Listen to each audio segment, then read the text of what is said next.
Hello, my Patreons. It is great to get to ruminate on a subject that I think is something that we don't take very often enough time to do. And that is to be grateful for our surroundings, for our people that make our world so much better, and for what the role-playing game has done for us, and what we can use the role-playing game for others to change their lives beyond just role-playing a game.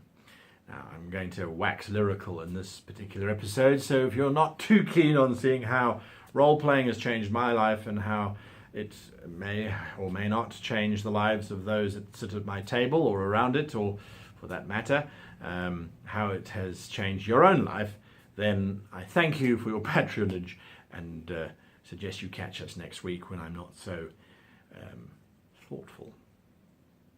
So what I wanted to do was, and I think we don't do this enough, or maybe I don't do it enough, I don't know, is to look at what the game of role-playing has done for myself and, in your case, for yourself. Has it made an impact in your life? Has it made a change? Are you letting it make a change? Are you using it to make a change? Not there are all sorts of examples and things, and I mean, I just look back at when I was in high school. Now, this was it's a relatively conservative space. The area that I grew up in was called the last bastion of England, simply because it looks very much like the Lake District in England. Lots of rolling green hills and horses and fields and cows and paddocks, and it's a beautiful, beautiful part of the country. Now, that brought with it a certain mindset of the local inhabitants. They were all very British, all very stiff upper lip, all very, I would rather do the right thing than to do the correct thing for myself or yourself. So in this environment, we used to role play, and initially we would role play in the library after school where it was quiet, and then get thrown out by the librarian when we got too excitable.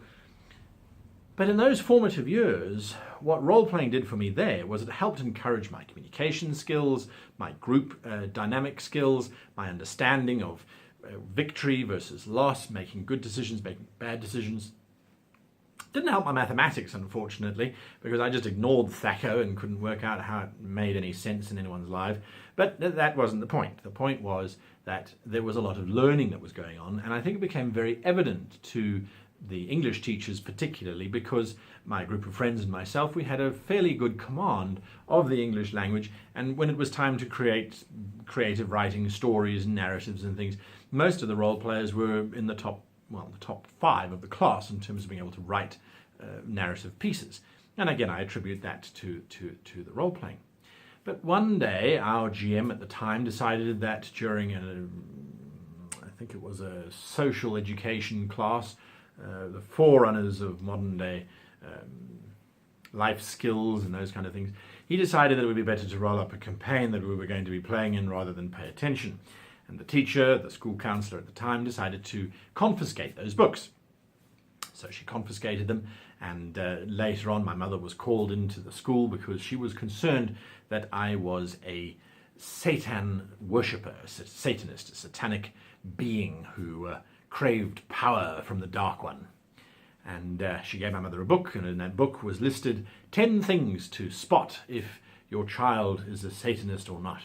And I think there were only 2 things on the list that was not in my room, as a matter of fact, because I love skeletons and maps and swords and dark robes and staves with things carved on it. That was my world. So my mother brought me into the room and said, well, look, we've got to have a discussion because you might be a Satanist, and I'm concerned about that because that would be wrong and would be dangerous for everybody involved because the town was so small and, like I said, conservative. I, of course, pointed out that I would never back a losing team, and according to the rule books that existed for his particular existence, he could never win. So it would be foolish to back a losing horse. I then went on to fight that particular battle with the school counsellor, and in the end I fell to asking the headmaster if he wouldn't review the rule books and come back and tell us whether or not he felt that they were the works of a dark master or whether they were genuinely of value.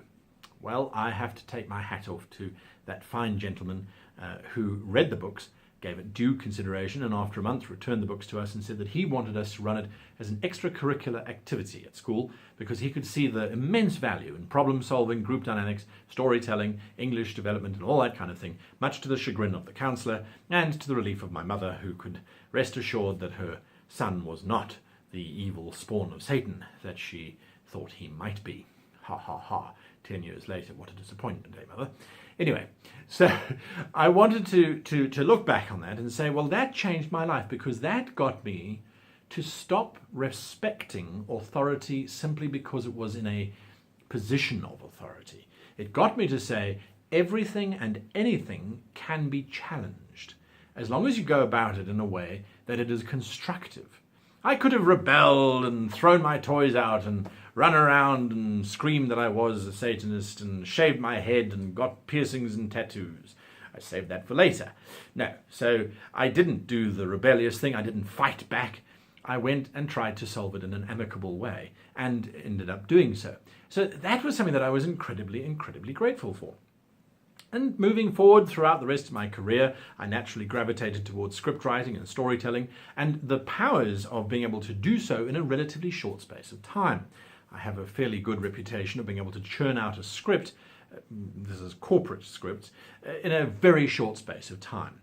And I do so using all of the skills that I learned as a dungeon master, as a game master, to do that. So I'm incredibly grateful for that experience that GMing taught me, that ability to think on one's feet, to work around a problem and to assess a problem from a certain point of view by looking at what one has as assets, what one has in terms of a goal to achieve, how to tell it in a dramatic or narratively interesting way, and then to add humor into it. And that's how I go about my career, is literally using those skills from role-playing. And slowly over time that has changed and evolved, and I still role play to this day and still love it, of course, and it still has an impact on my career to a degree, which then brings me to the YouTube channel. Now, just when I thought that as a role player I couldn't really learn anything new, well, there's rule systems, but since I haven't learned the old rule systems, learning the new ones seems a bit of a waste of time too, doesn't it?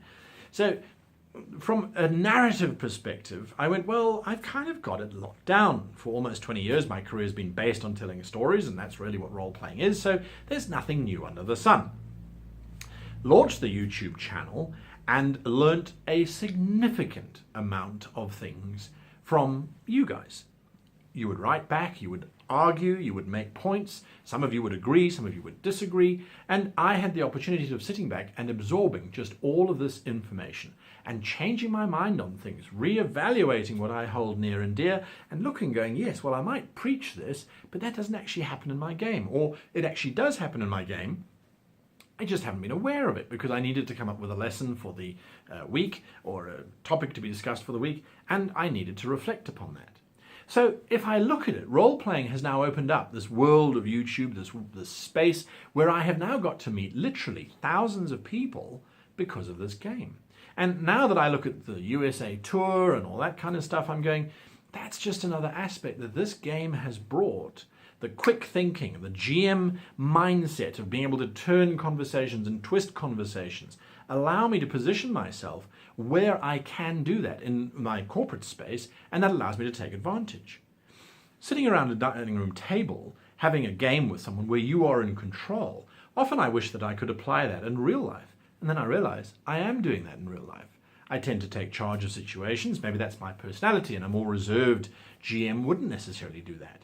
But a more reserved GM might be a little bit more of a thinking GM, a little bit more of an analytical GM, or a more empathic GM, where they can really get the tone of a room and so take advantage upon that. So I think maybe it's good from time to time to sit back and look at how this remarkable game has changed your life or is changing your life. And then I look at the actual game itself and I go, well, whilst playing games, whilst exploring dungeons and these ideas, one can also explore the player behind that. And I've often used D&D and other role-playing systems, of course, where I know that a particular player has this kind of problem in their real life, or is a reserved person and likes to shine but doesn't want to take the limelight. And so I couch and guide the adventures that that person does. And the reward of seeing their face light up when it happens, and that they take possession of that, they take position of that, and they start to embrace it, and it becomes something that allows them to express themselves more freely than who they are, is absolutely fantastic. And the other day I had a player say to me that this role-playing that we do is a highlight of his week because it allows him to be absolutely free. The group that sits around the table is so open with one another, so lacking in judgment or in criticisms of one another, that it is really the safe space that whether we were role-playing or not, it still for him is this cocoon in a very, very difficult and dark world that I know that he is sometimes in. And for others, it's allowed them to explore their sexuality. I know certainly for me, when I moved cities and was starting to embrace my own sexuality, I used the game as a shield. And I said, well, I'm not having players who don't like homosexual people. I'm not having players who don't like gays. If queers make you feel strange, you can't play in my game. And then being suitably and totally humbled by the fact that no one gave a damn and they would rather play the game than worry about all that sort of nonsense. But what it did was it got me to realize, well, maybe it isn't such a big issue. I see it as being a big issue, but that's my personal mountain. And everybody has personal mountains, and this game allows you to, for a few hours anyway, realize that those mountains are not necessarily that big, or at least they're not unscalable, because you have a whole bunch of friends sitting around the table with you.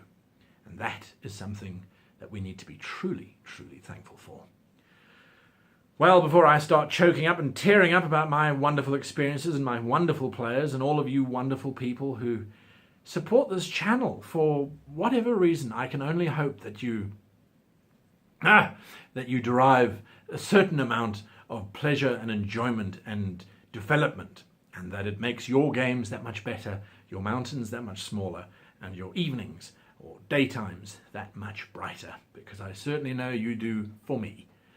Until next time, I wish you the happiest of gaming.